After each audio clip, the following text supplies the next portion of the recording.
Abitibi-Témiscamingue. Merci beaucoup, Monsieur le Président. Je veux d'abord vous féliciter pour l'obtention de ce poste-là. C'est vraiment un grand plaisir de faire ce discours-là pour moi. Le discours sur le projet de loi C-42, soit la loi modifiant la Gendarmerie royale du Canada et apportant des modifications connexes et corrélatives à d'autres lois. Ce projet de loi-là, qui concerne bien sûr la GRC, vise à rétablir la confiance de nos concitoyens, de nos concitoyennes dans cette institution, mais aussi rétablir la confiance des propres membres de la GRC dans leur institution. Il faut comprendre que les membres de la GRC ont des conditions de travail très particulières. Ils sont appelés à répondre à des situations dangereuses.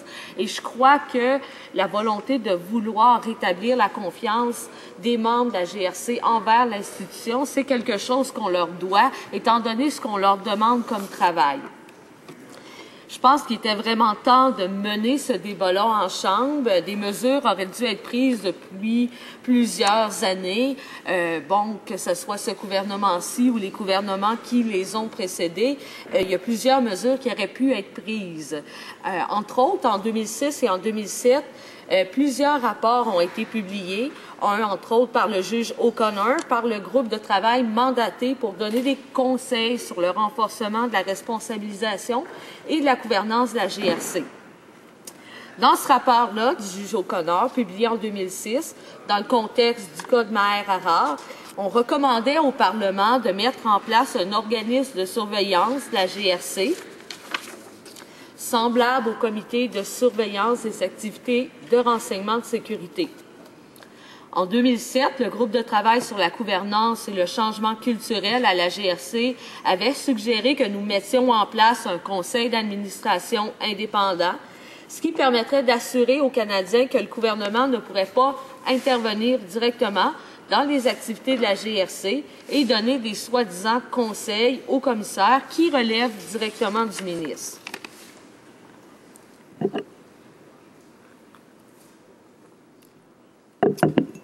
Depuis ce temps-là, il y a plus de 200 femmes membres de la GRC qui ont déposé un recours collectif concernant des pratiques de harcèlement sexuel au sein de leur organisation. Il y a eu aussi une série de problèmes qui ont miné la confiance des Canadiens en la GRC, notamment des incidents graves comme la mort de Robert Dzienski. Ces problèmes ne sont pas nouveaux. C'était connu depuis des années. Ça a pris peut-être 200 femmes, plusieurs autres scandales pour vraiment ouvrir le débat. Je trouve ça dommage qu'on ait peut-être perdu du temps, puis qu'on a peut-être mis aussi en danger la santé, la sécurité de certains membres de la GRC, ainsi que bien sûr celle de Canadiens par le fait même. Il faut comprendre que pour ma part, oui, je suis infirmière, mais j'ai aussi fait commencer des études en santé, sécurité au travail. Et lorsqu'on parle de la dimension de la santé psychologique au travail, c'est quelque chose qui m'a particulièrement intéressée. Étant une femme aussi, les situations d'harcèlement sexuel, c'est quelque chose qui m'intéresse. Et je pense qu'on aurait été drôlement gagnant d'essayer de travailler sur cette question-là avant, parce que quand on laisse, si on peut dire, ce climat-là s'envenimer, c'est des membres qui concrètement peuvent contribuer à la GRC, dont peut-être on se prive du travail. C'est vraiment une culture organisationnelle qu'il faut transformer. Donc, c'est une question qui m'intéresse particulièrement. Je veux par ailleurs préciser que la GRC a depuis longtemps servi le Canada avec dévouement et que, ces incidents-là viennent ébranler la confiance du public envers la GRC, mais j'ai confiance que la GRC pourra, si on peut dire, redorer son blason et regagner le rôle et la confiance du public et, par le fait même aussi, des membres envers leur institution. Donc, ce projet de loi-là veut contribuer à plusieurs choses, dont notamment renforcer la confiance du public à l'égard de la GRC en tant qu'institution en charge de la sécurité nationale du Canada. Je pense que ce but-là est extrêmement important et je pense qu'on est tous d'accord sur ce sujet-là. ce que ce projet de loi-là cherche aussi à faire, c'est renforcer la transparence et la responsabilité publique dans le maintien de l'ordre et de la sécurité. Ça aussi, je pense qu'on peut dire que c'est essentiel et que c'est une autre étape pour restaurer la confiance des Canadiens dans leurs institutions. Et aussi, ce projet de loi a pour but de réformer les procédures en matière d'enquête disciplinaire et de mettre sur pied une nouvelle commission civile des plaintes. Donc, j'aimerais prendre quelques temps pour parler un moment sur les cas de harcèlement sexuel et de mauvaise conduite qui sévissent au sein de la GRC et dont on a malheureusement beaucoup entendu parler. Faut comprendre que le harcèlement, c'est pas tolérable et ça doit pas être pris à la légère. Et souvent, c'est un problème beaucoup plus global que juste un cas particulier d'harcèlement. Je pense que dans un cas que beaucoup connaissent, qui s'est passé en Colombie-Britannique, des années endurées de harcèlement sexuel, ça laisse des traces graves chez une personne et ça peut changer pour le pire sa vie, la vie de sa famille, sa relation conjugale. Donc, c'est des choses qu'il faut vraiment prendre au sérieux. Dans le cas de la GRC, c'est le mécanisme de plainte et de prise d'action concernant les coupables de harcèlement, soit transférer la personne qui a été accusée d'harcèlement dans une autre province. C'est un exemple sorti de la GRC qui est tout sauf une solution. Il faut comprendre que si quelqu'un a une problématique d'harcèlement sexuel, le transférer dans une autre province, ça fait simplement déplacer le problème d'une province à l'autre. Et encore, lorsqu'on parle de culture organisationnelle, si c'est quelqu'un qui a tendance, si on peut dire, à avoir une influence négative sur par exemple, ses plus jeunes collègues, et que, bon, il y avait un problème à un endroit, et qu'on transfère la personne qui est accusée à un autre endroit, ben, ce qu'on fait, c'est qu'on déplace le problème, et en plus, on risque d'en créer un nouveau, parce que peut-être que des jeunes membres de la GRC vont être influencés par cette personne-là qui a des comportements inacceptables et qui n'a pas nécessairement compris, suite à son accusation, quel comportement devait changer, qu'est-ce qui était responsable de ces attitudes-là et de quelle manière elle devait évoluer pour être sûr que ces situations-là ne se reproduisent plus. En plus de déplacer quelqu'un d'une province à l'autre, on vient totalement ignorer la victime et son traumatisme. Et comme je l'ai souligné, ça peut mettre d'autres femmes en danger ailleurs, causer d'autres victimes.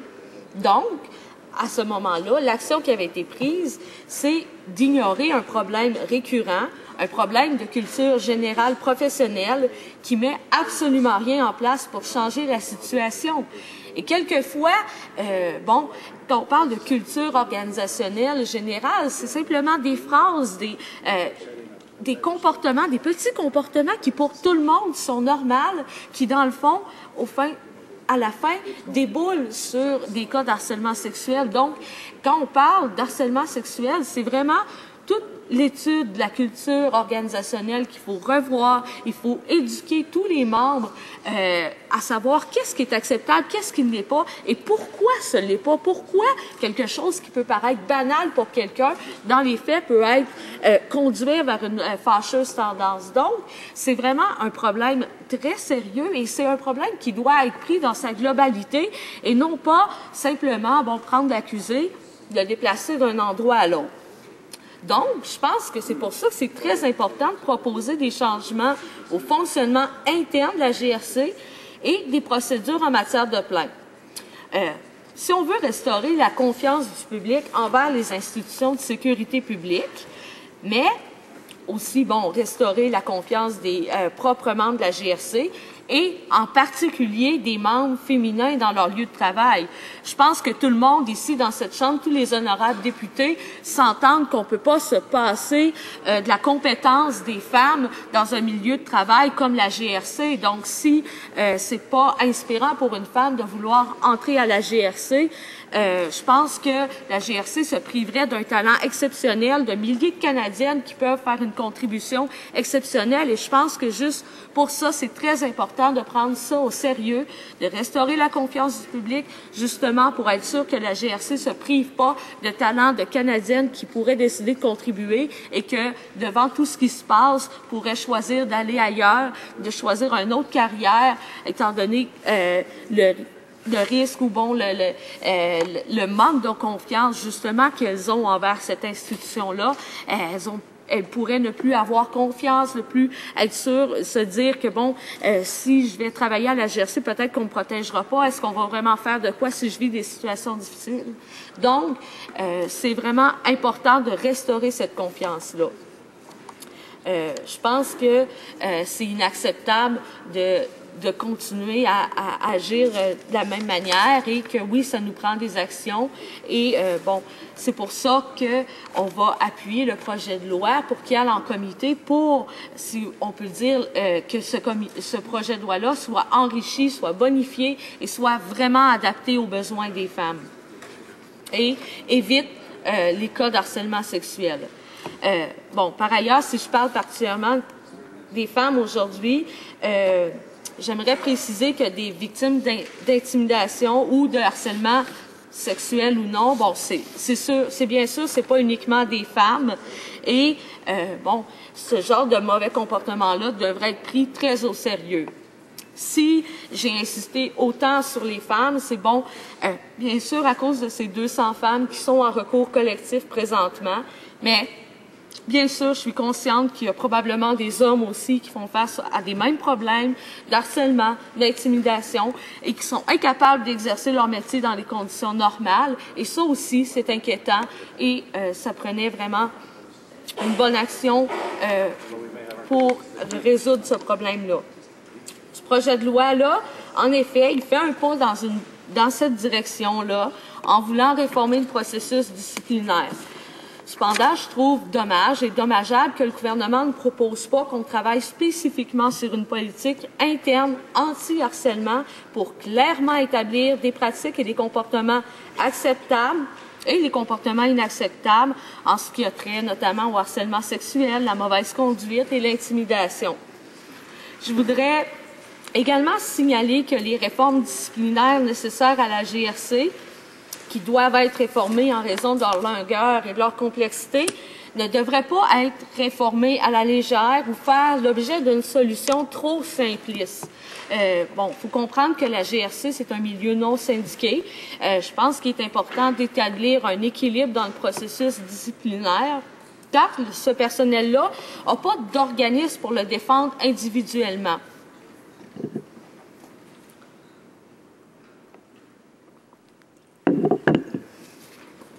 Comme je le disais, les membres de la GRC consacrent leur carrière à aider à servir les Canadiens.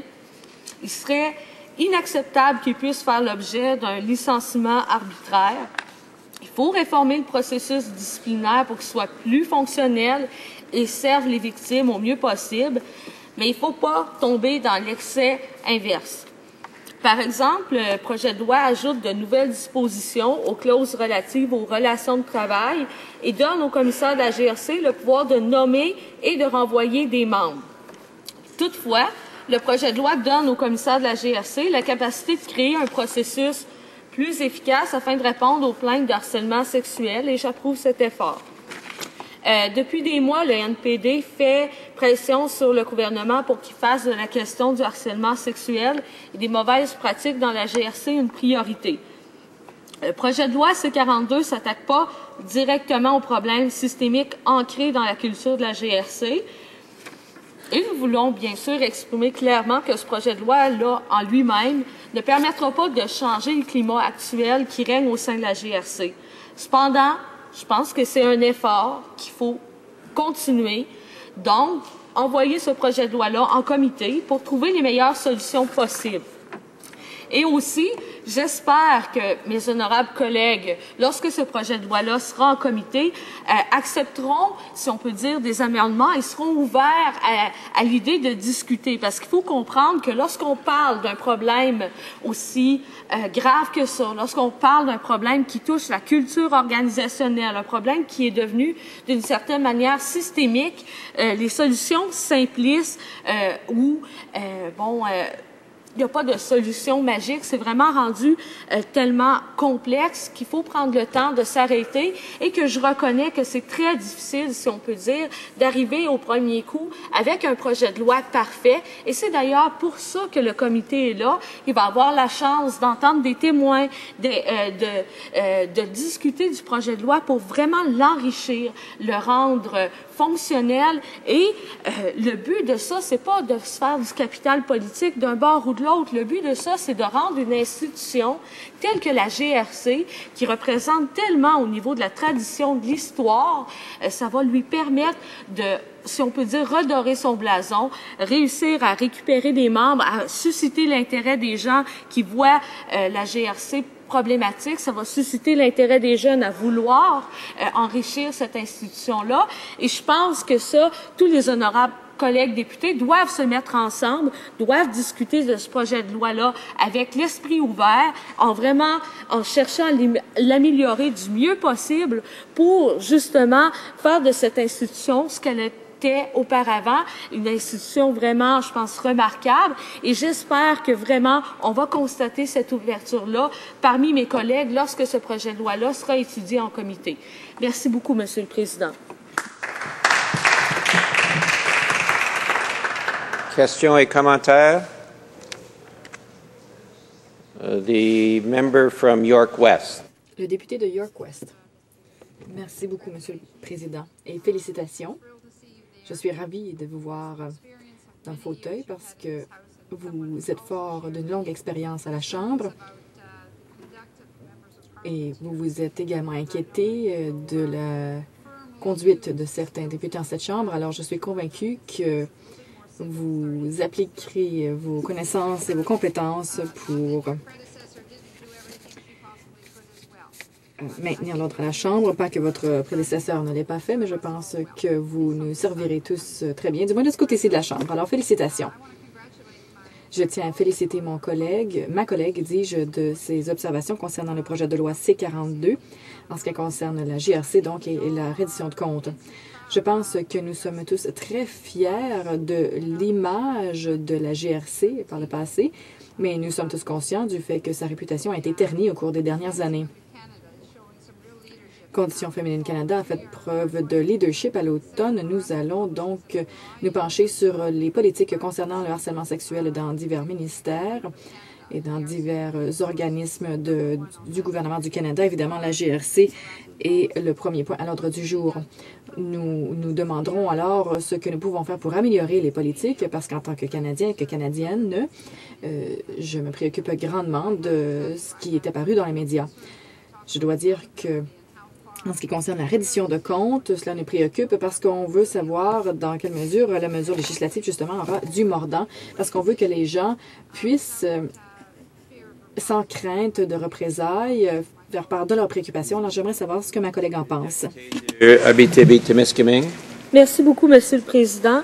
Évidemment, l'un des points centraux lorsqu'on parle d'harcèlement sexuel, c'est si on veut régler le problème, il faut être sûr que les membres qui décident de faire plainte suite à du harcèlement sexuel ne subiront pas de représailles. Et ces représailles-là, des fois, elles peuvent être cachées. Donc, c'est un problème qui, quelquefois, peut être caché. Les représailles ne seront pas nécessairement sur papier. Elles vont se passer au niveau du climat de travail. Elles vont se passer dans des petits gestes au quotidien. On va ignorer la personne. On va lui faire comprendre qu'elle fait plus partie de l'équipe. Donc, c'est vraiment quelque chose qui est qui peut dépasser, si on peut dire, le cadre sur papier. Et c'est pour ça que, lors de l'étude en comité, ça va être quelque chose qui va devoir être approfondi davantage pour être sûr qu'il n'y aura pas de représailles contre les personnes qui vont porter plainte. Et lors de cette étude en comité-là, des témoins pourront suggérer, par exemple, des améliorations à faire au projet de loi pour justement le bonifier et travailler davantage sur le harcèlement sexuel. Questions et commentaires? Le député de Saint-Lambert. Monsieur le Président, je voudrais féliciter ma collègue pour son discours. Comme elle l'a rappelé, le NPD appuiera donc ce projet de loi. Nous avons tout de même mentionné que ce projet de loi ne va pas assez loin et par rapport à ça, nous ferons des propositions d'amendement. Je voudrais la questionner en ce qui concerne donc les limites de ce projet de loi pour ce qui a trait de la gouvernance et des changements culturels au sein de la GRC. Quelles limites principales elle constate dans ce projet de loi? Député d'Abitibi-Témiscamingue. Une des limites que je constate justement dans ce projet de loi-là, lorsqu'on parle de la culture organisationnelle, c'est que les mesures, elles sont, si on peut dire, la loi va beaucoup axer sur le côté répressif, va aller axer sur le côté, qu'est-ce qu'on fait après que les situations sont passées. Mais lorsque ça va être étudié en comité, je crois qu'il pourrait être intéressant de discuter à savoir si, on oblige, par exemple, les gestionnaires d'équipe, les gens à se doter d'une politique anti-harcèlement. Est-ce qu'on va vraiment en aval de la situation pour empêcher les cas d'harcèlement de survenir et comment on le fait? Donc, c'est des choses qui pourront être discutées en comité parce qu'à l'heure actuelle, ce que je vois, c'est qu'on agit beaucoup sur le après les situations et peut-être moins sur le avant pour les prévenir. Questions et commentaires? Le député d'Alfred-Pellan. Merci beaucoup, Monsieur le Président, et j'aimerais remercier ma collègue d'Abitibi pour son excellent discours sur le projet de loi C-42. Je sais que ma collègue a fait partie des Forces armées, donc elle peut connaître qu'est-ce que c'est un environnement d'hommes dans lequel une femme doit se faire une place et à quel point c'est important d'être bien protégée, d'avoir des droits à ce moment-là. Ce projet de loi-là a été déposé au mois de juin par le gouvernement à la suite de nombreuses questions que l'opposition a soulevées et suite au fait aussi que des scandales d'harcèlement sexuel ont fait surface.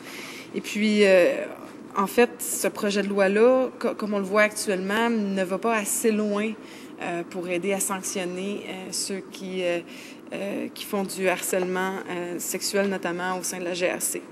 Je me demandais si ma collègue n'était pas déçue de ce projet de loi-là dans l'état dans lequel il est actuellement, si elle ne pense pas que le gouvernement aurait pu aller plus loin tandis qu'il en avait l'opportunité de le faire. Député d'Abitibi-Témiscamingue. Oui, en effet, Monsieur le Président, pour répondre à ma collègue, oui, je suis un peu déçue parce que je pense que on n'a pas été creuser la question du harcèlement systémique du harcèlement sexuel avec une vision systémique. On n'est pas allé vraiment se poser la question sur tout ce qui est impliqué dans le harcèlement sexuel et on n'a pas tenté d'agir sur tous les différents facteurs qui causent le harcèlement sexuel et qui vont faire qu'il se reproduira plus. Donc, en refusant, si on peut dire, d'adopter une vision systémique, en refusant de peut-être s'intéresser davantage à la culture organisationnelle, je crois que le gouvernement est passé à côté de points intéressants qui auraient pu être ajoutés directement au projet de loi en première lecture pour le bonifier. Et c'est dommage. On espère que le comité pourra suppléer à cette tâche-là et vraiment le bonifier pour que ce projet de loi-là soit vraiment bon pour la GRC. Faut comprendre, je l'ai dit auparavant, que c'est pas pour un parti politique que le projet de loi est bon, c'est pour une institution qui a la feuille d'érable, qui représente vraiment beaucoup dans la culture canadienne. Et j'espère que cette ouverture-là a vraiment bonifié le projet de loi-là sera présente en comité. Questions and comments? Questions et observations? Member from Yukon. Le député du Yukon. Merci, Monsieur le Président. J'aimerais remercier ma collègue de son discours, dis-je. Je trouvais que c'était très bien exprimé. J'ai une question, cependant. La députée considère-t-elle qu'il incombe au Parlement gérer véritablement comment la GRC applique et élabore des politiques de harcèlement et d'autres?